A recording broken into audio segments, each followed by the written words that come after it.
In recent years, companies have worked to identify ways to reduce some of the complexity involved in the job pricing process. Let's take a look at broadbanding. An approach that's worked well for some organizations is broadbanding, also known as career banding.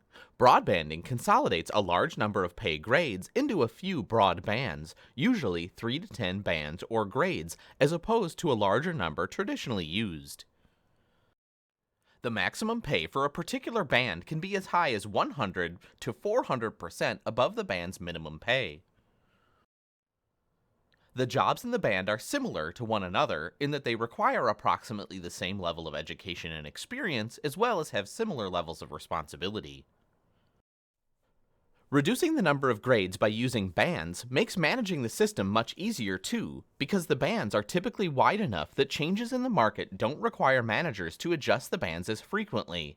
Another plus for broadbanding is that the pay range for the band gives you, as a manager, more flexibility to set the starting pay for one of your employees, and more room for you to give raises to your existing employees without going outside the band.